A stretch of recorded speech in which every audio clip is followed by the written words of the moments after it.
Welcome to the Work Hard, Play Hard podcast. My name is Rob Murgatroyd, and I am a former doctor turned lifestyle entrepreneur. Each week, I interview some of the best minds on the planet on the science of achievement and the art of fulfillment.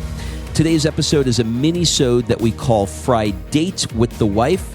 In these mini-sodes, my wife Kim and I deconstruct the strategies that we've developed over the last decade to not only grow personally, but to turn our struggles into lessons and create fulfillment in all areas of our lives. Excuses are over. It's time to live. Let's dig into today's topic. Well, Kimberly? Yes? Hey, girl. Hey. What the hell are you drinking?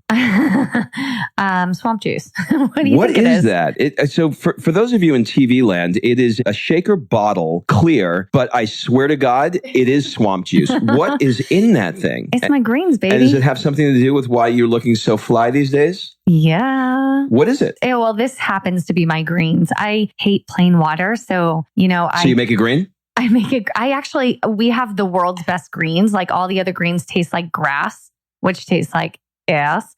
And this actually is like sweet and it's really yummy. So you want to try it? Here, try it. All right. What are we going to talk about today? We are talking about why failure is the key to success. The three things that you are going to learn today is why we need to welcome our failures, our 3 tips for failing forward, and the ultimate success formula. Look, here's the truth. We have failed more times.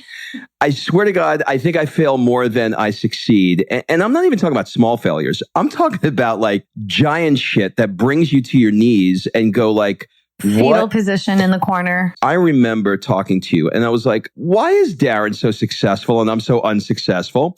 Why is my friend Mike Scarton making so much more money than me? Why me? Me.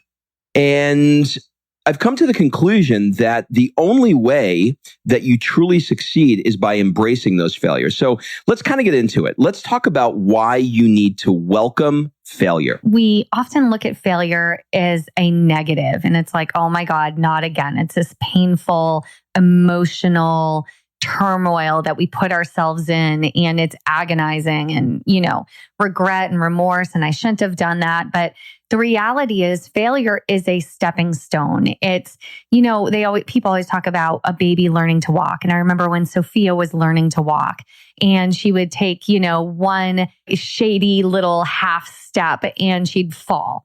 And she'd do that repeatedly. But then that one step got a little better footing and then she would succeed with one step, but she'd fall on the second step. So it was like, she didn't give up. She kept trying and she kept changing her approach. She kept trying and she kept moving forward. And I didn't look at her and go, oh my God, this poor kid, she's just never going to walk, is she? But eventually she did walk and now she freaking runs. And I swear to God, every day. Running and sleeping. Does she know that I'm in my 50s now and it's not so freaking easy to chase her every single place? But the thing is, we're sitting here all nice and pretty, right? You got your swamp juice. I got my cup of coffee. It's better than swamp ass. It's a beautiful day. I just had my shower. I'm feeling good. And we're having a very conceptual conversation about failure. But what do you do like when you're in the trenches and you're trying to do something and you keep failing over and over again? How do you deal with those failures? And that's a question for you, Kim. How do you, when you look at it and you keep coming up with over and over again, it's like, it's just not working. How do you view that? Usually when I find myself failing, I will take my ass to the yoga mat, honestly, and get a little mind, body, soul connection. I will cry through Savasana and practice massive, massive gratitude. And what usually happens in that space, not to sound like a kooky person, but what happens in that space is my clarity becomes elevated and my soul is open to whatever message I need to receive and I'm filled with gratitude. So if I can just clear my mind, open my soul and fill my heart with gratitude, then I usually get the answer that I need of what I need to do next. And if you didn't do that and you're not like the kooky yoga person, I don't know when I became that person, by the way, but apparently I have. Last Thursday. Last Thursday. It was like 3 months ago. If you don't do that, another great alternative And where I used to go when, shit kind of hit the fan and I was failing was the Tony Robbins priming process, 14 minutes of Tony. So good. But it's basically the same thing. It's meditative. It's what's your problem. It's massive gratitude. And when you calm your mind, you find the answer. And that's what it is. And so I don't play the victim. I'm not a victim person. And quite honestly, I don't like to be around people that are playing the victim. Now I'm learning to not actually judge that. And I'm learning to figure out why they're playing the victim. But that's a big key. I have not a similar anecdote, but another anecdote. I don't know what an anecdote is, but I call it an anecdote. You said it 4 times in the last minute. I feel like what I'm about to explain is an anecdote. So there's 2 things for me. One is I've determined that when I say I'm stressed, what I'm really saying is I'm fearful. That's the first thing. The second thing is it has taken me, honestly, up until maybe even this year, to recognize that when I fail, that thing failed. And I am not a failure. And I would view when I tried to do things that didn't work as what's wrong with me? I'm such a failure.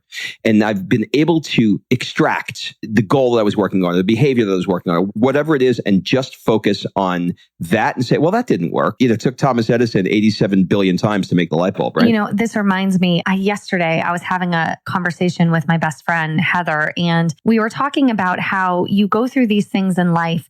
And she's right now, in the last year and a half, she has been in a world of a shitstorm. Like if you name it, it's happened in her life, from cancer to flat tires, what seems like every month. And she has pulled through and been positive through it all. And not just that, but we were talking yesterday about how that journey of basically bringing her world to the ground is allowing her the opportunity to build it back the way it should be. And that previous life and that previous person and that previous everything had to literally crumble down like an old crappy building that wasn't going to stand much longer so she could build back her dream. And I just think that's such an important message and such a big thing about failure, because she should have given up 100, not should have, but could have given up 100 times by now, but she hasn't, and she never will. This is something that is pretty prevalent within the world of recovery. In the mastermind that I'm a part of, we had Tim Storey come and speak. And Tim Storey is a coach to a lot of the stars' kids. He has a weird niche in LA. Anyway, he did coach Robert Downey Jr. And he talks about the early years of coaching him. And we all remember, when he was on drugs and how he went through. It was like everybody was going like, really? Like one more time, you're going to find yourself in jail. And he knew that until he hit bottom, he wasn't there yet. He kept telling his parents, he's not there yet. He's not there yet. Once he hit bottom, his bottom was the extended stint in jail. It was in jail that created the turning point for him that radically changed everything. It was the thresholds that brought him to that place. And, we all know the ending of that story. I think he did $60 million last year. All right. So let's talk about the second bullet, which is our top 3 tips for failing forward. Kim, what are they? Okay. So here's the thing. Failure is not as important as what you actually do with it. All right. So the tip number 1 is to have no regrets. Keep going after what you want. Take your calculated risks. Be aware that every risk comes with failure. It could happen, but without that risk, there's not going to be any reward. So if you can't take that risk, then you're not going to have that success. And failure is always possible. Okay. So never have a regret. Know that every single thing you do, every single failure you have, there's lessons in it. Learn those lessons and move forward. All right. Tip number 2 is to accept your reality. Admit your failure, which often is the hardest thing to do, that admit that this project or whatever you just did failed. Learn your lessons. What lessons did you learn from that? And then move on to the next one. Stop looking back. Keep looking forward. I have such mixed reviews on Gary Vee. I mean, I love the guy from his business perspective, but his play hard perspective, I'm just not such a big fan of. But one of the things that he said that really, really struck me is he said, I look for failure. He said, I embrace it and I eat it up. And a lot of the bigger guys, they have trained themselves to go out of their way to fail at things. And it's kind of like, I'm not a sports guy, but it's kind of like Babe Ruth that gets up there and strikes out more times than anybody, but also has more home runs than anybody. So you got to get the at-bats. Did I get that baseball metaphor properly? Yeah. All right. I think I did good. I think I'm getting better. Okay. So number 3 is... Don't be a victim, be a strategist. So this is exactly what you were just talking about with you, Rob. Like, don't have that woe is me attitude when you fail. And why am I so horrible? And why is everyone better than me? Dust yourself off, put your big boy panties on, and take that as an opportunity to fine tune, recreate, or move on to the next project. I am so guilty of this. I swear to God, I am so guilty of doing this. And I feel like such a PU55Y when I talk about this. Because and if anyone doesn't know what that is, write it down. Write it down. I do. I feel that way because I am so guilty of just getting so bent out of shape when something doesn't work out and going into this victim mode that I'm very grateful to be married to you to basically smack me in the face. Yeah, I don't do that. No, you punch me in the face is really what you do. Not literally. And by the way, can I give a little side note on the PU55Y? Mm-hmm. Okay, here's where it came from. All right. And I don't even think you know this. When I was young, my mother was the yearbook editor for our school yearbook. And some sports team, it was like, what's the highlight of your year? I'm going to blame hockey. I'm going to say it was the hockey team.